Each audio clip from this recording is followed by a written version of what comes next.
So I woke up today wanting to build another highway in my Minecraft world. Now you may be wondering, Droven, where do you want to build another highway to? And to be 100% honest with you, I don't know the answer to that question either. Anyways, I've got some of the most unbelievable, unhinged Reddit stories to read to today, so let's go ahead and get right into it. The first post today is from r/badroommates from user Merly Sauce. Just moved into a new place. She would rather have it to herself. I, 22 female, just moved into a 4-bedroom apartment in Brooklyn.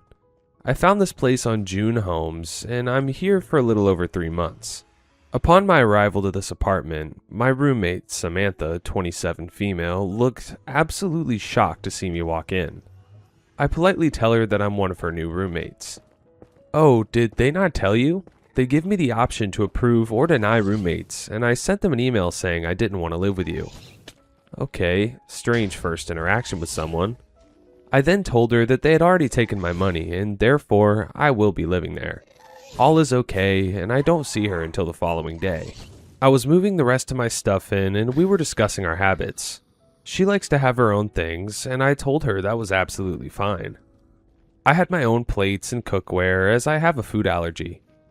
I then go to throw something away, and she tells me that I can't use her kitchen garbage can. I explained to her that I wouldn't mind taking the trash out if it meant that I didn't have to go out and purchase another garbage can. She agrees. Mind you, her belongings take up the majority of our shared living space. Empty boxes, bins, clothing. It's to the point where it's blocking the bedroom door of another tenant. Samantha also has 2 cats. I believe they're registered ESA animals, but I'm unsure if both of them are. They've been in her room the entire time since I moved in. Poor cats. Fast forward to yesterday. I'm getting ready to leave for a friend's birthday party, and I need to shower and use the bathroom. I check at 8:30 and the shower is on. I then go and do my thing for about an hour, and the shower is still on at 9:30. I knock on the door and Samantha opens it. She isn't showering, but has the tub faucet on for some reason. Eventually she leaves, and I'm able to do my thing. But Samantha had been using the bathroom for well over an hour, which rubbed me the wrong way. Fast forward to this morning. I was coming in from staying the night at my friend's, and I see dishes on the counter. I assume that she had ran the dishwasher while I was out, and has left it out for me to put away. This was not the case. She went out of her way to empty everything that wasn't hers from the dishwasher and just washed her own dishes. She comes out of her room. And my dirty dishes had just been sitting on the counter overnight. "Did you take my things out of the dishwasher?" "Oh yeah, sorry, I can empty my stuff out now." In this moment, I then meet the person who's in the room next to me, Nathaniel, 28 male, and we discuss how she's been acting. Apparently, when he had toured the place, Samantha was out there trying to convince him not to move in. The person giving the tour says that Samantha does this frequently, and it seems as though she wants this 4-bedroom apartment all to herself. Again, very weird and a bit antagonistic. 30 minutes go by, and I see a note on the trash can. "I know I told you I was comfortable with you using my trash can, but now I'm not. Can you please buy yourself a new one?" This really set me off. She comes out, and I ask her if she can move some of her belongings out of the shared space to make room for another trash can. I don't have any space in my room. Not my problem, I fear. I then explain to her that it's very weird to take someone's dirty dishes out of the dishwasher without saying anything. And I question why she can only wash her things and not anyone else's. I tell her that we can use the dishwasher pods I bought. I can't use that dish detergent. It would ruin my plates. Guys, Samantha is a freaking nightmare. Can you imagine? Oh my gosh. I just tell her that she needs to get rid of a few boxes so that there's space for others to have their belongings, and we leave it at that. I purchase a new garbage can and bags and bring it inside. Nathaniel is now in the shared space and says to Samantha, "Would you be able to move your trash can? If none of us are allowed to use it, I don't think it should be in the shared space." "I'm sorry, I don't have any space in my room." Nathaniel goes on to tell her that it doesn't make sense to have that out in the common area when nobody else can go near it. He ate with that. I completely agree. And now I'm here trying to figure out what to do. I feel as though she acts this way to try to get people to move out. I plan on documenting everything and keeping it handy should this get further escalated. But otherwise, I'm unsure if there's anything I can do. Any advice would be appreciated. I'm really hoping Samantha gets kicked out, cause this chick sounds terrible. Anyways, here's an update from August 5th, the next day. Firstly, I want to start by saying thank you for all the advice I've received from all of you. It was very helpful. To those who are looking for more of a r/malicious compliance response from me, I believe you'll be disappointed. I just don't think that would be the smartest way for me to handle things, and would quite frankly be a little immature this early on into my stay here. Secondly, I would like to explain a few things. Samantha's been living in this apartment for well over a year. Our rental company works like student housing. All four of us have separate leases, and we each pay for our own room and use of the shared space. You can rent a room for as little as 1 month, but up to 2 years. When a tenant is already living in the apartment, they get an email showing them the profile of a potential new tenant. You can sign a form that is a notice of decline if you do not want to live with the replacement tenant. Samantha tried to sign that for all 3 of us who have moved in, and I assume has done it to most people who have tried to live in the apartment with her. I'm pretty convinced Samantha has some form of contamination OCD, which explains, but does not excuse, a lot of her weird behavior when it comes to separate trash cans, long showers, and not wanting to have other people's dishes in the dishwasher with her things. Obviously, this is not really something I can bring up with her directly, as that would be completely inappropriate, but it seems likely this is the case. Guys, I'm not thinking that's inappropriate at all. Last night, Samantha moved the boxes that were blocking the doorway of the other tenant. I have now met that tenant, Paul, and he's not as concerned with the situation as he will only be living with us for a month. I'm glad that she moved the boxes, however, they're now on the other table in the shared living space. While it's now no longer a hazard related to the egress of Paul's doorway, it still violates the lease terms because our shared space is still being used as her personal storage unit. This morning, we had a cleaning lady come in who the rental company hires when new tenants move in. That was all fine until I heard Samantha laughing with the cleaning lady, and I stepped outside into the common area to see what was going on.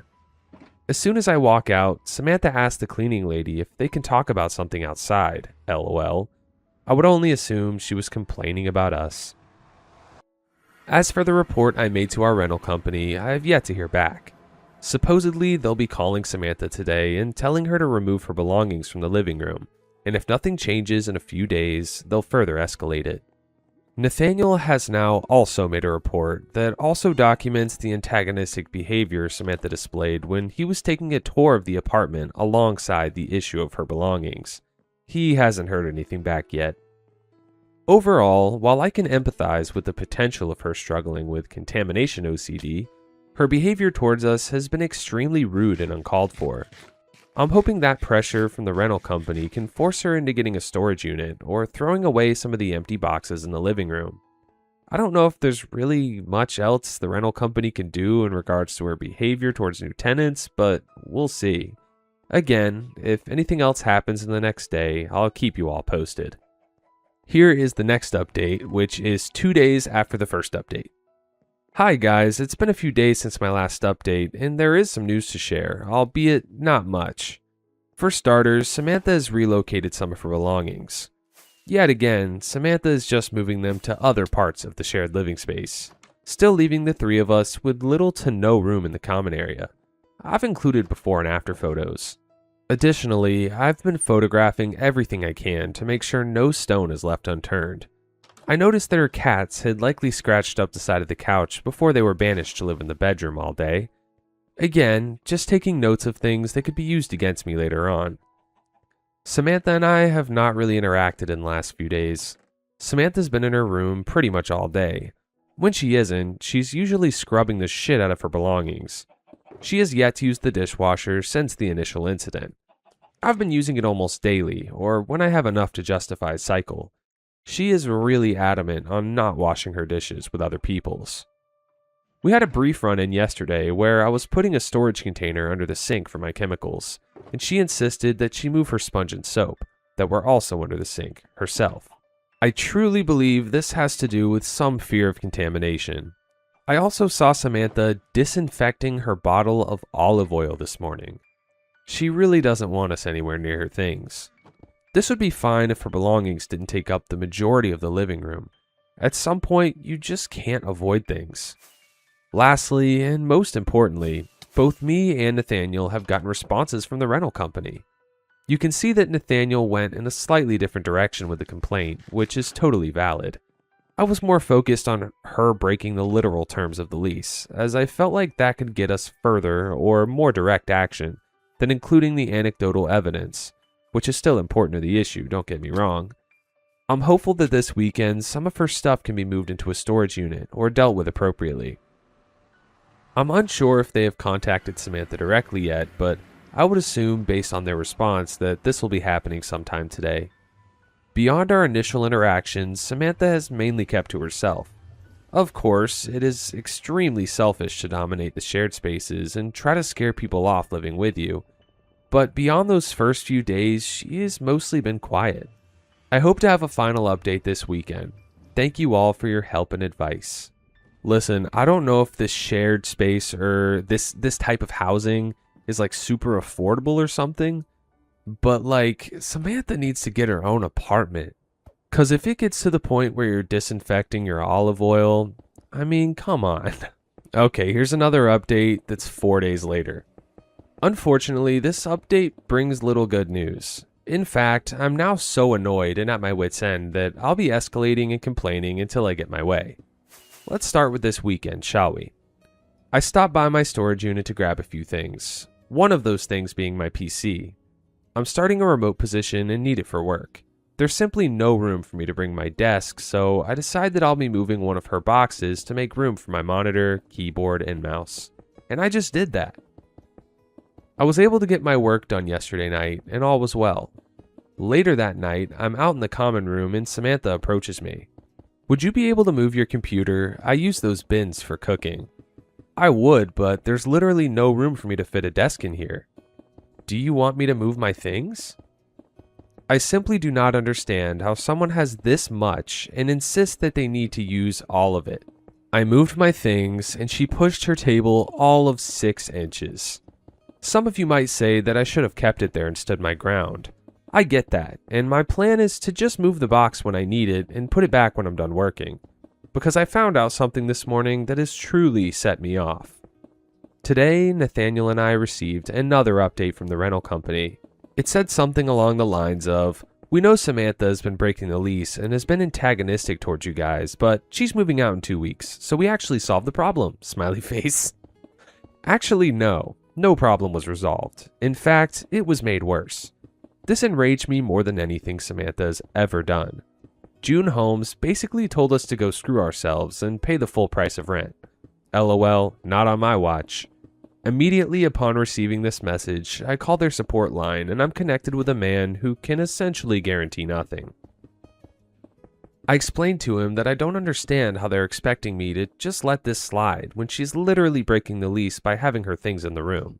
I will not be paying full price when I can't use a large part of the space I'm paying for. I Karened out on him. He said that I likely will not get any sort of refund whatsoever. I'm going to absolutely make sure that is not the case. After calling, I looked to see if they had physical offices in Manhattan, as I was in the area for a job interview.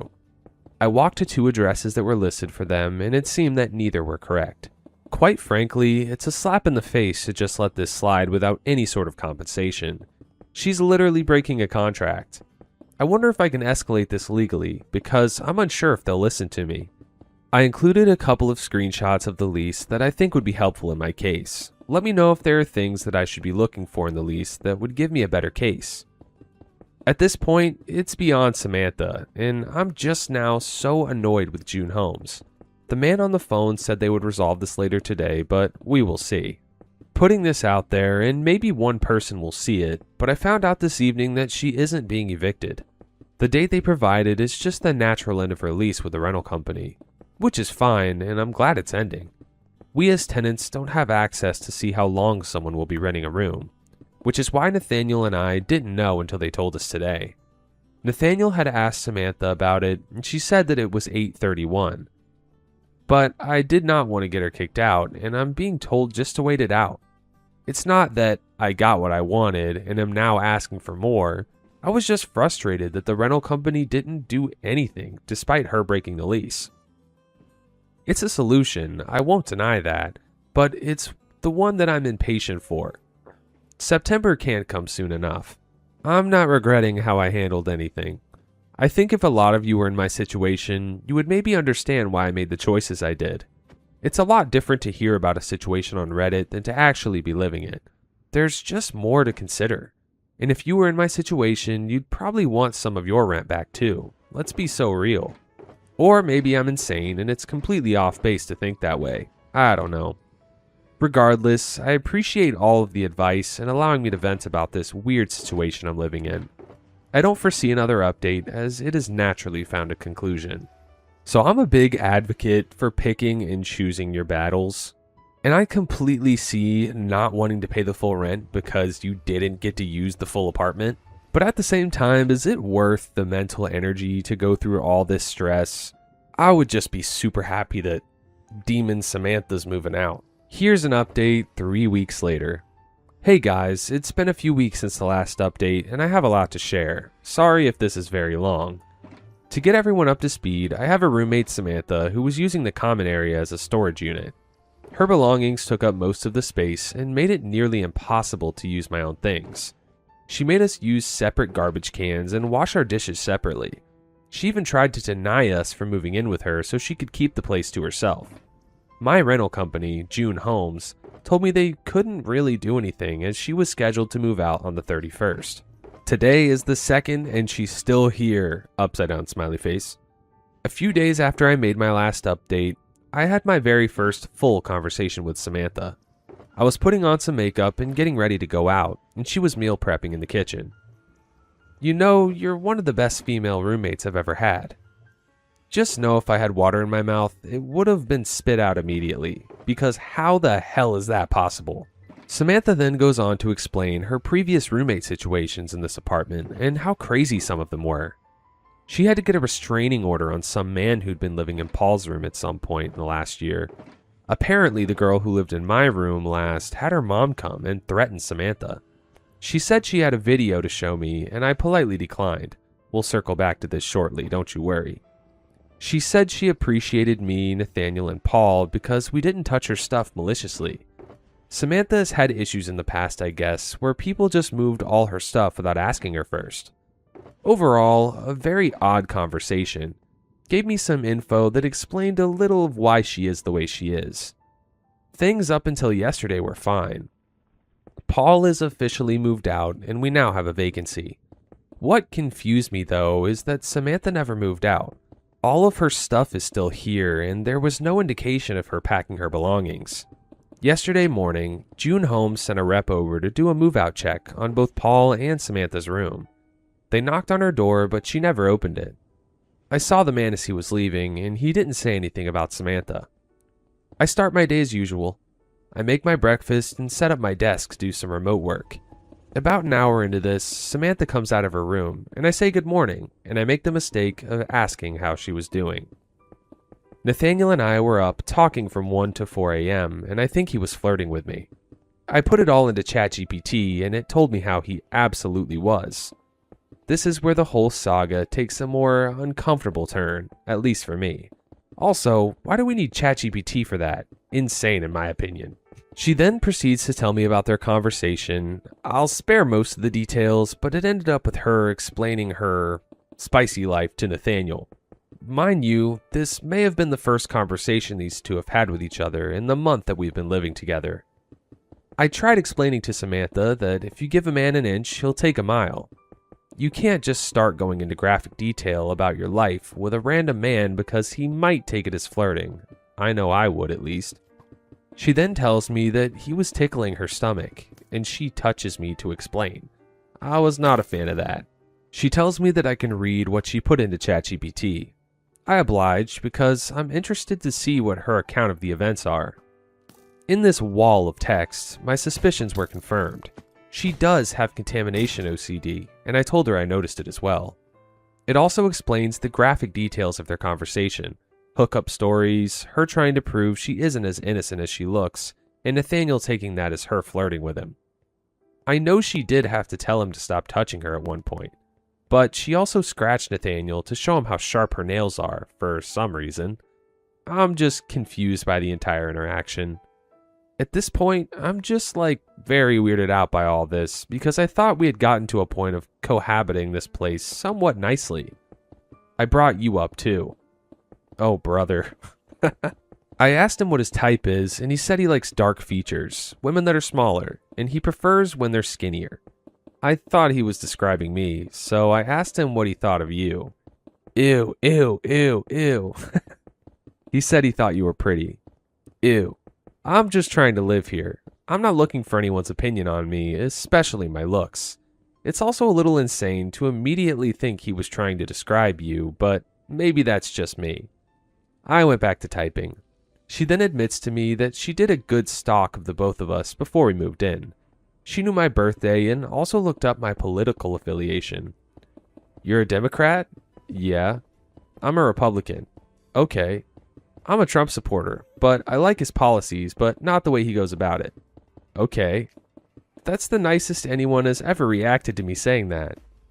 I mean, yeah, you just told me you looked up any bit of personal information you could find of me online. I'm not trying to get on your bad side. Samantha then tells me that because of a legal contingency, she hasn't been paying rent since April. I had just paid rent that morning, of course. So hearing that she basically gets to squat here was not the best news. Apparently, she was supposed to move out on the 31st, but she doesn't think she'll get evicted. She just got a new job last week, and from what I understand of her rambling, that's why she needed to move out, I guess. So she'll be gone soon, ? The conversation eventually ends, and I get back to work for a few more hours. I finish, and am lounging in my room with the door locked. Eventually, she knocks on my door. She asked me to help her move boxes into P's old room. In our lease, it says we have access to the whole apartment, so we can go into any room. I wouldn't go into yours though. Okay, thanks for prefacing with that. Totally not suspicious. Regardless, I help her move a few boxes onto the floor, and the main living area is finally more open.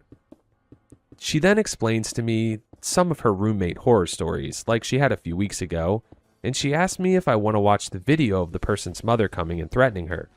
I say yes. So, while I don't agree with someone driving across state lines to threaten someone, a lot of what she said I agreed with. This woman was yelling at Samantha for having her stuff everywhere and talking rudely to her daughter. I can't say those things haven't happened to me, I just kept my mouth shut. A couple of hours go by and I get ready to leave the apartment to go grocery shopping. Samantha's in the kitchen and stops me before I leave. I've decided that because I haven't... Can't say that on YouTube. Let's reword that. I've decided that because I haven't dated anyone in 2 years, I'm going to date 23 men in 1 month to catch up. I don't think that's how that works. I was feeling so lonely a couple weeks ago that I was really thinking of knocking on Nathaniel and Paul's doors. I kind of gave her a look like Bob the Blob from Monsters vs. Aliens because why do you feel the need to tell me these things? I do not like you like that, and I haven't given her a reason to think that I do besides letting her talk to me. And that, folks, is the full update. I haven't spoken to Nathaniel at all. I'm very uncomfortable that she asked him that question. I'm just hoping that Samantha leaves soon. It's really uncomfortable in here now. I'm thinking of bringing this info to June's homes. However, I don't know how much they can do as she is essentially squatting. Here's another update 1 day later. Hey guys, I just got off the phone with a representative from my leasing company. This is what they had to say. I think I may just see if they have apartments that I can move into that are the same amount in rent, as I don't really want to deal with this any longer, especially knowing it could take months for the eviction process to run its course. I appreciated that this man admitted to me that she's been a problem for them in the past. Also, I'm in New York, which is a one-party consent state, if anyone was concerned. And here's the final update, 8 months after. No idea why the mods removed my post, but that's okay. She was formally evicted in February, and things have significantly calmed down. I agree with this comment. That was a lot. Samantha takes the cake for what sounds like the worst roommate ever. The title of this next one is pretty wild, to say the least. It was originally posted to askamanager.org, and it's titled, "I spent a ton of time helping two employees who hate each other. Now they're dating." Trigger warning, hostile workplace. Over the last few months, one of my people, Alice, has repeatedly come to me about a conflict with a neighboring department's person, Mary. Both are at the same, fairly junior level. They're a few years out of school. The conflict has always seemed odd and fairly amorphous, but both Alice and Mary have been very upset, including claims of bullying and issues with sharing of materials. I observed their interactions, and they seemed somewhere between tense and rude. I coached Alice on professional behavior in the workplace, and Mary's manager did the same with Mary. Mary's manager and I spent a lot of energy trying to figure out what was happening, and if one of the two of these people was the aggressor. Part of the problem has always been how little reason there seemed to be for this disagreement. Nothing that happened seemed to justify the outsized anger at each other. For example, Mary once told me that she could not be in the same room with Alice without blacking out in overwhelming fury. Oh my gosh. HR got involved, as did the union, and I have talked with more union reps and HR members in the last few months than I had in the preceding several years. This affected office morale enough that Mary's manager and I have had conversations with the union about the path towards firing both of them, despite the fact that both are very high performers.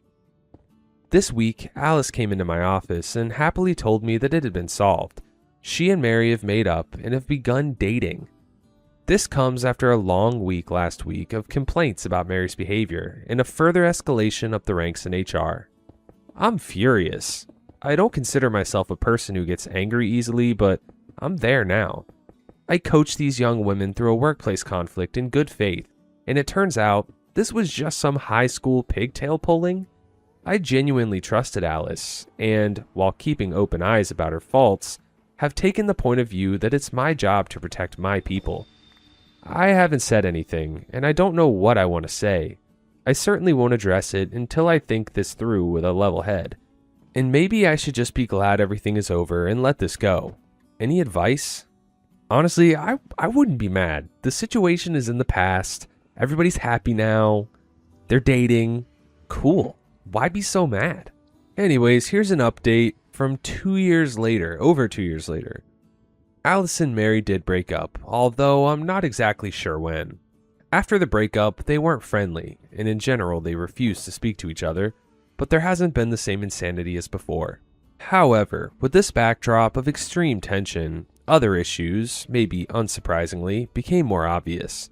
While both of them are very good at the technical aspects of their job, as you might imagine, they have turned out to be quite difficult.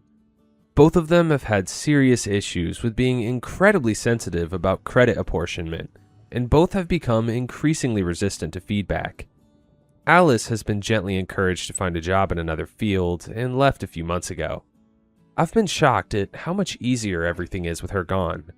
I can't even point to exactly what the problem was, but suddenly my team has become more flexible and collaborative. Mary's still around, but I mostly avoid directly working with her. I've heard her gossiping about the ex that nearly destroyed her career, but as far as I'm concerned, that's not my problem. Personally, I've honestly responded to this by trying to be a little less approachable. That's probably not the recommended advice, but as a youngish looking woman in a very male-dominated field, I feel like I get stuck with dealing with drama and interpersonal issues more than I should. I cannot and do not want to be everyone's mom/big sister figure. I try to make it clear to my people that I'm here for them, but honestly, I'm very okay with other departments' junior people thinking I'm scary. I'm curious if anyone has advice on this. I want to be a force for good in the workplace, but I'm also just tired. Well, this situation kind of resolved itself. They hated each other. They dated. Within 2 years, they broke up. One of them left. I don't see any issue here. The next one is from one of my favorite subs, Am I the Asshole, from user Protective Mommy G. Am I the asshole for the email I sent to a teacher about her "you have to include everyone" rules, saying that was a dangerous lesson? My daughter is 12. I'm trying to teach her ways of creating and respecting her boundaries that are age appropriate. Teaching her that it's okay to say no to things she feels uncomfortable with. There's a boy in her class who keeps bothering her and her female friends at recess. I've encouraged her to go to me or her teacher when this happens. My daughter told me a few days ago that in class, the teacher had asked the kids to go form groups of about 4 or 5. She had formed a group of 5 with some other girls. Then the boy who had been giving her trouble at recess came over and said he was joining their group. Another girl said that they already have 5 and he should work with a group who only had 2 or 3 people. He said no because the teacher had said about 4 or 5. My daughter then said that they didn't want to work with him and he should find another group. A few of the other girls agreed with her. He said that "you can't exclude me like that, it's against class rules," and she said she didn't care. I heard about this from my daughter first, and the way she talked about it, she had been firm but not unkind. But then, I got an email from her teacher saying she wanted to call. She said there had been an incident at school where my daughter had excluded another child, and that wasn't allowed in her class, and she wanted me to have a talk with her about it. Her telling of events was the same as my daughter's. I felt proud of my daughter for her honesty. I sent her an email saying, "Dear Miss Teacher, I'm sorry, but that is not a lesson I feel comfortable teaching my daughter. She's at the age where she's already having to deal with unwanted attention, and I'm making a point to teach her that she does not have to be around anyone who makes her uncomfortable, and that a young lady is able to choose to spend time with people who make her feel respected. I understand you're already aware Boy has been behaving in ways that she feels uncomfortable with at recess from our prior conversations. I think it's a very dangerous lesson to teach a girl she has to include and be kind to everyone, instead of teaching her to be aware of when someone is not respecting her no and stepping out of the situation. I hope I don't have to explain in too much detail why I find this important, but to put it briefly, I was brought up with the include everyone mindset, no exceptions. It taught me to ignore my own comfort level, and as I became a young adult, I became the victim of men who use my inability to say no to their advantage. It's a dangerous lesson and no longer appropriate at that age. Thank you." She emailed me back asking for a meeting in person with the principal. I'm preparing for that, but wondering if my email was too harsh. Am I the asshole for my response to my daughter's teacher? The verdict on this one is not the asshole, and I 100% agree. I don't agree with everyone should be included, especially if they make you uncomfortable.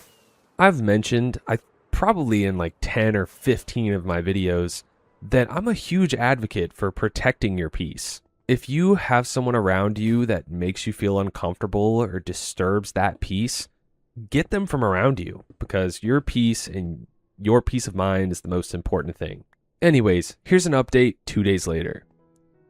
I reached out to the parents of the other 4 girls in the class who were involved, and we all coordinated to go speak to the school administration together. They had similar views, thinking it was inappropriate for the school to expect the girls to work with someone who they're not comfortable with, and frustrated the teacher didn't do more to deal with the issues during recess that made the girls uncomfortable to start with. I ended up asking the school if we could reschedule the meeting to a time all the involved families could make, and we ended up meeting this afternoon along with my husband, another couple, 2 mothers, and a father, along with the teacher and principal. We all presented a united front asking for the following. The school does training for the teachers on trauma-informed teaching methods and the dangers of expecting young women to go against their best judgment of their own boundaries to be nice instead of include everyone. The kids should be allowed to respectfully set boundaries and taught to respect each other's boundaries. The school addresses harassment in class or at recess and doesn't enable it in the future. We went to talk, and I think it went a lot better having all the parents join instead of if I'd gone alone. The teacher and principal apologized, and the principal agreed to look for resources on how to better navigate the balance between being inclusive and not forcing kids into including someone who is crossing a line with them. Thanks a lot for all the amazing advice in the comments. I can't believe how much this blew up, and I'm so grateful to everyone who replied with advice and support. And honestly, I was getting pretty emotional hearing how the lessons I'm trying to teach my little one resonated with other women. whether they're moms too or have been through some of the same struggles I have. I'm glad this had a good ending, and this was posted in 2022, so I'm hoping the school actually did something instead of just saying they were going to do something. The next one's from r/relationships from user not excused. My 26 female, boyfriend 27 male, over-explains everything. How do I approach it? We've been together for 8 months, mostly long distance. I'm in his city for the next couple months for a work placement. It's great. We're seeing each other more frequently, but I've been feeling a little down about it, and I realized it's because he speechifies. We had a fantastic date night last night, and it was because he was more out of his own head and we were actually having conversations together. Instead of him explaining things to me, it's how he shares his interests. So he usually goes into some minute detail about his work or hobby and explains it in detail. Often it's not relevant to a story or anything, he just enjoys explaining things and talking about his passions. Usually, I let it go. So it means 70% of our conversations are him talking to me about how X thing works. On rare occasions, he even explains simple things or things which are in my field of study. I'll point it out. Hun, I know how to do simple task, or I actually did my master's on that, remember? But it has the effect of 1. Bumming him out because he feels like I don't care about his hobbies. 2. Making him embarrassed. Good, he should feel sheepish about explaining my own field to me.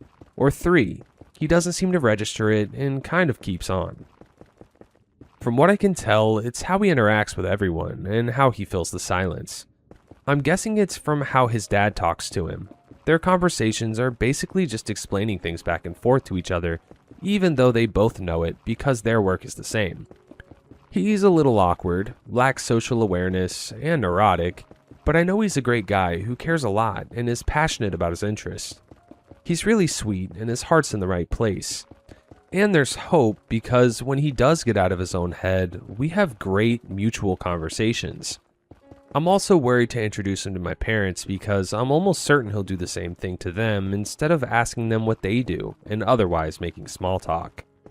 How do I bring this up without hurting him and so that he understands how speechifying, over-explaining as conversation is more condescending and feels like I'm watching a speech on X instead of having a conversation with listening to a story about my boyfriend? Like if he could be saying the exact same words in a class presentation and he's already been talking for 20 minutes, he might want to modify a smidge. Here's the top comment. I dated a guy like this once, and we had very similar conversations. Whenever I would say, I know how that works, he would get defensive and act like I was angry with him for trying to explain something. It is possible that he's insecure in other parts of his life, so he may be overcompensating by seeming like an expert in this field. If you're worried about him meeting your parents because of this, maybe sit him down and just say, I love how passionate you are about topic, and I really hope my parents can see what a cool guy you are. But it would mean a lot to me if you just talked mostly about their interests so they stay more engaged in the conversation. I think that would make them like you. Worst case scenario, you can try to change the subject if he drones on.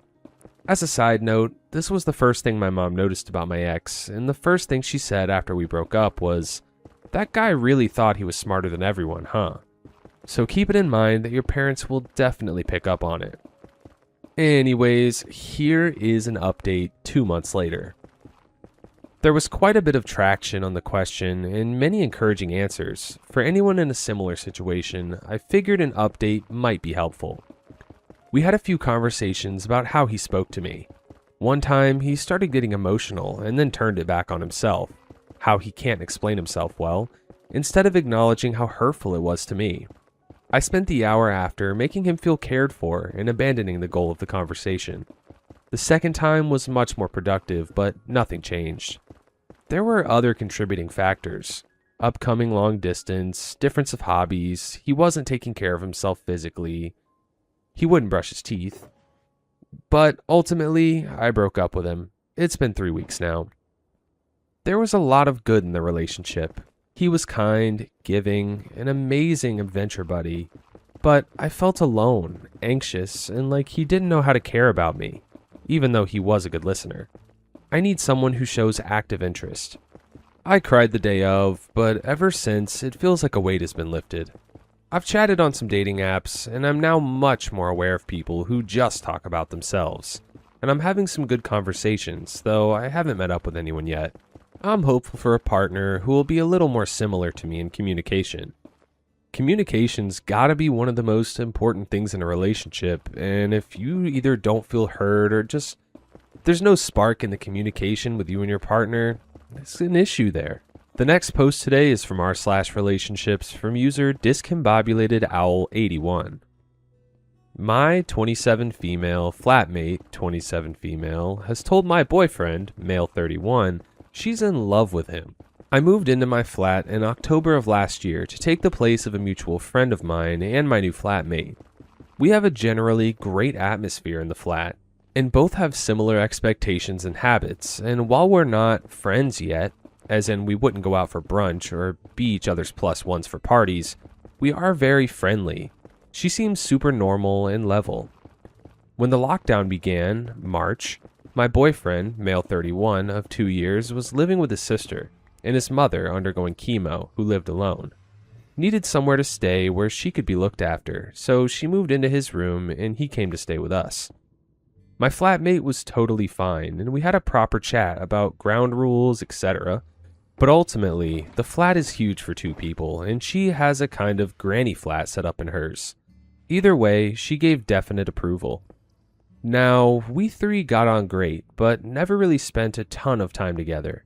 We all work from home and spend the occasional evening playing games or whatever, but ultimately we didn't mingle much more than before.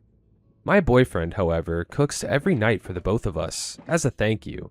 And so we do eat together now, and my flatmate seemed happy to be included. It was great.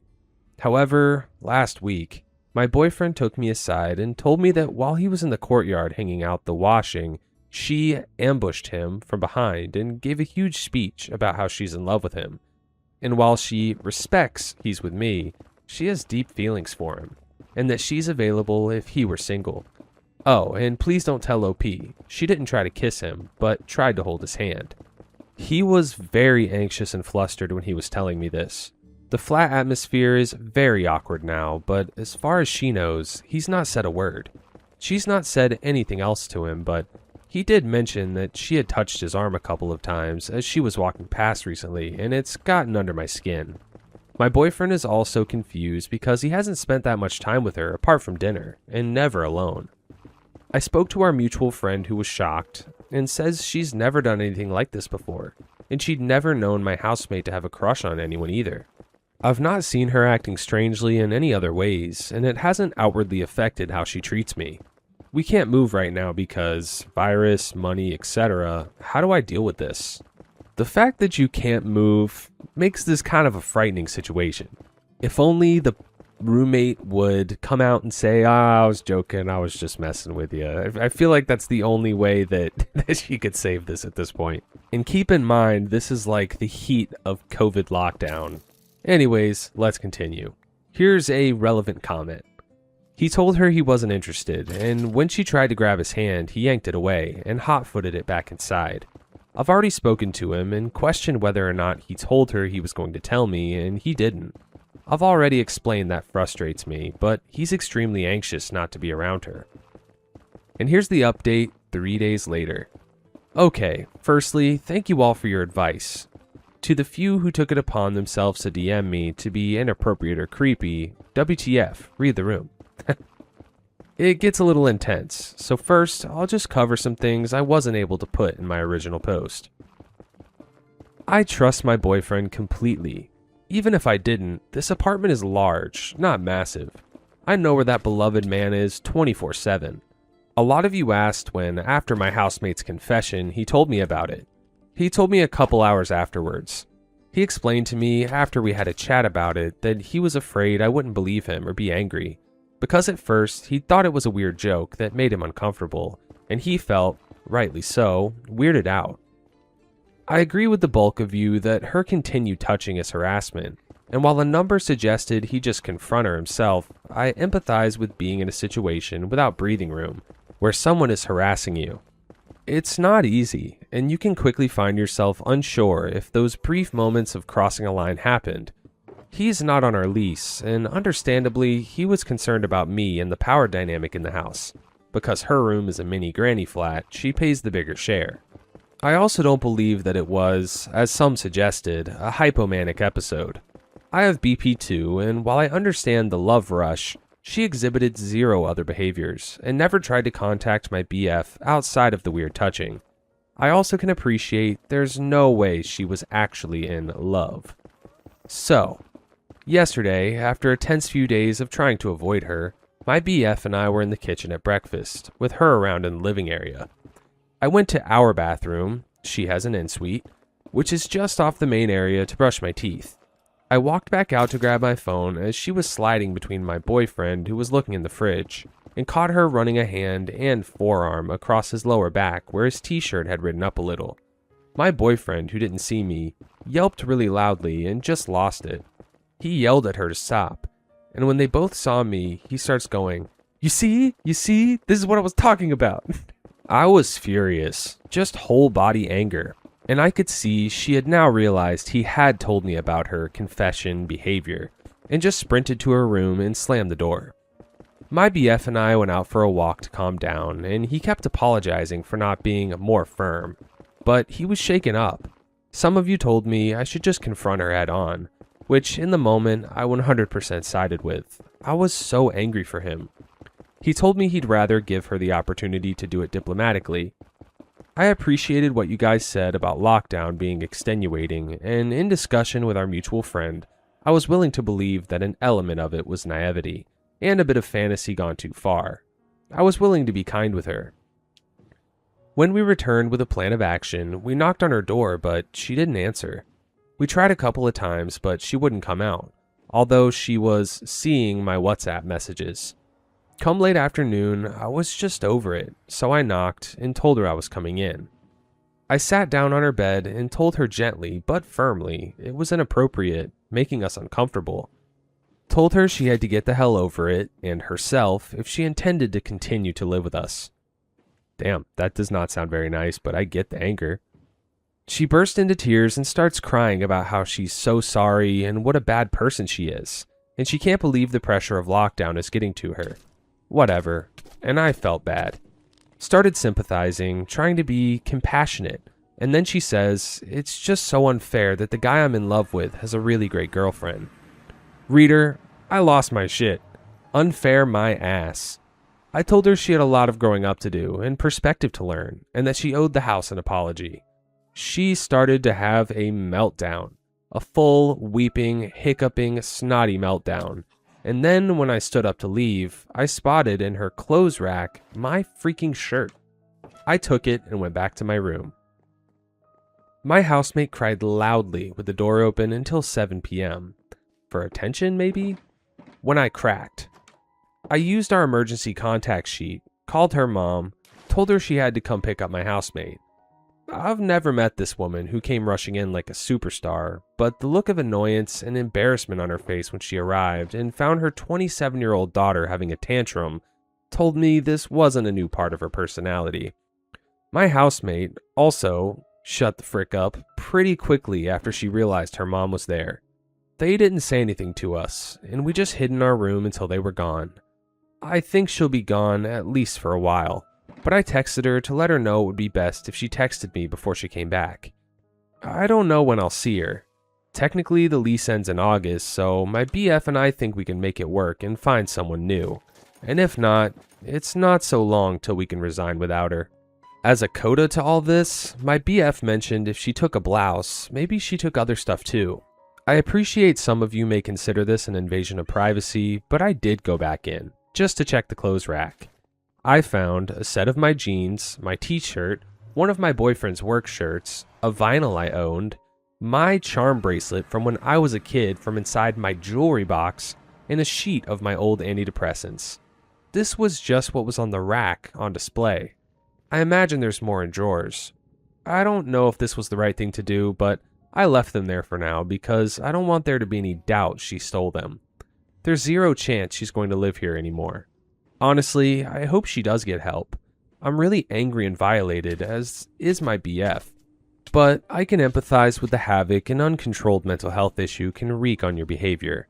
And while it's still wrong, it still sucks for her to experience it and lose friends. Note, I can't be sure, none of us can, but I feel like maybe she has a histrionic personality disorder. P.S. Our mutual friend has told me another friend who went to school with my housemate had told the rumors she'd told a bunch of people in their year that she had leukemia. Yikes. Anyways, here's the final update, one day after the first update. Hi, I don't know if this will go to the top or just get lost in the bottom, but I'm going to just go in and take my stuff. I think recording me doing it might be weird and legally iffy.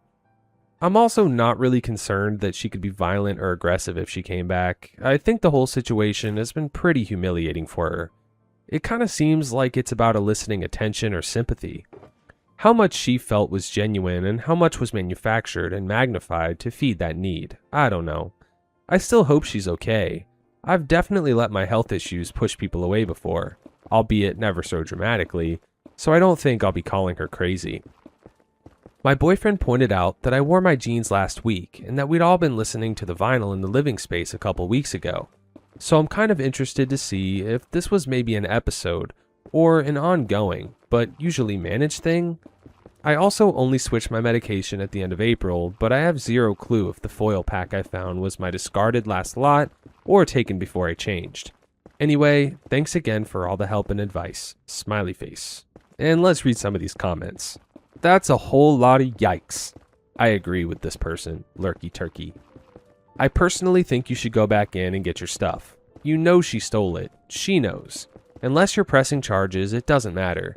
Since some of those items are sentimental, you run the risk of her coming in the middle of the night and taking it all, quietly moving out, and never seeing your things again. And here's from the OP. I'm just gonna go in and take it all with no recording. It's my only chance. Weirdly, a lot of the stuff only went missing recently. My jeans, the record. I'm not keen to get into a tug of war, but I kind of suspect she's probably not as malevolent as some commenters think.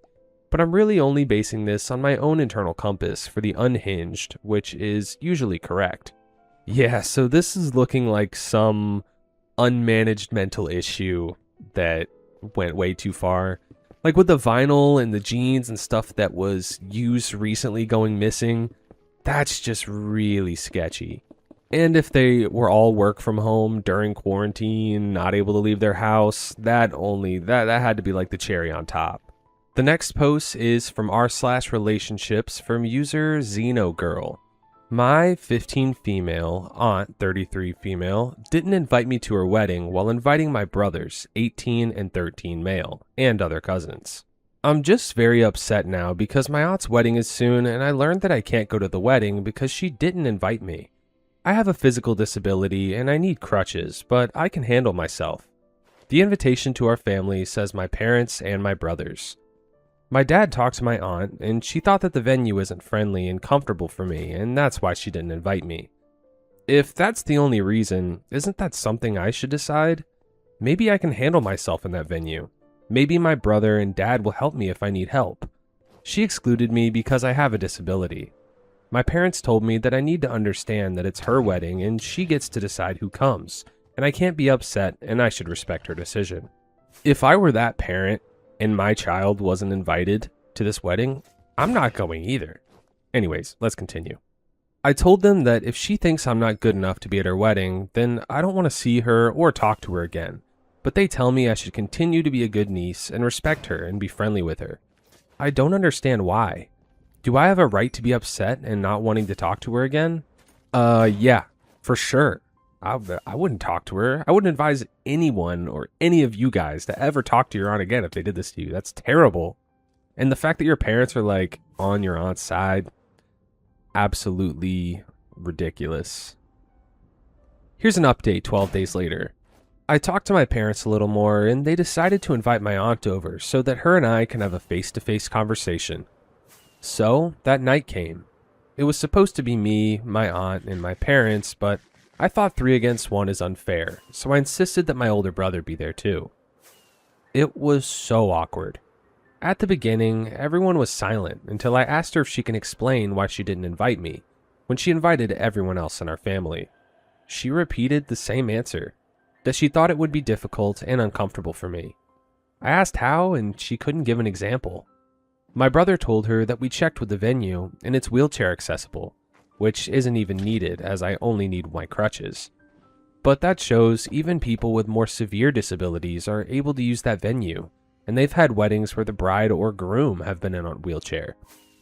She didn't say anything, but then said once again that she thinks it will be difficult for me to be there, and not being able to enjoy the wedding like everyone else, and it will be psychologically difficult, and that's what she meant. I asked if she pities me. She said it's not pity, it's genuine concern for my well-being. She doesn't want me to see other girls my age do the things I can't do and feel jealous and inadequate. My brother asked if she knows what I can or can't do since she's never been actively part of my support. She said she has a good idea, she talked to her husband about it, and they made this decision together. At that time I said, "Thank you, Miss," her husband's last name, and left. My brother also followed me with, "Goodbye, Miss," her husband's last name. My dad asked us to come back and address her the right way, as Aunt her name, but my brother said not our aunt anymore. I'm really happy that he took my side. But later, I learned that my parents still intended to go to the wedding. They wanted to take our little brother too, but once he heard we're not going, he joined us in exile. I think he's too young to understand everything here, but when the other two kids are rebelling, I think he joins us out of principle. I don't know if they'll take him in the end or not, but for now, he doesn't want to go. My parents disappointed me. It feels like betrayal. I can't see how they could hear what my aunt said to me and not come to my defense. Yeah, I can't wait to read the comments on this one. The OP's parents do genuinely suck. But I'm glad they have such good siblings. And here's one of the top comments. And yet, in 20 to 30 years, when they're old and infirm, they're going to wonder why their kids aren't accommodating them, assuming they're even still talking to them now. I hope they're not, frankly. Yeah, same here. Anyways, that's all the Reddit stories in Minecraft I have for you today. If you guys like this type of video, please let me know down in the comments and I will make them more. And yeah, I will see you guys next time. Peace.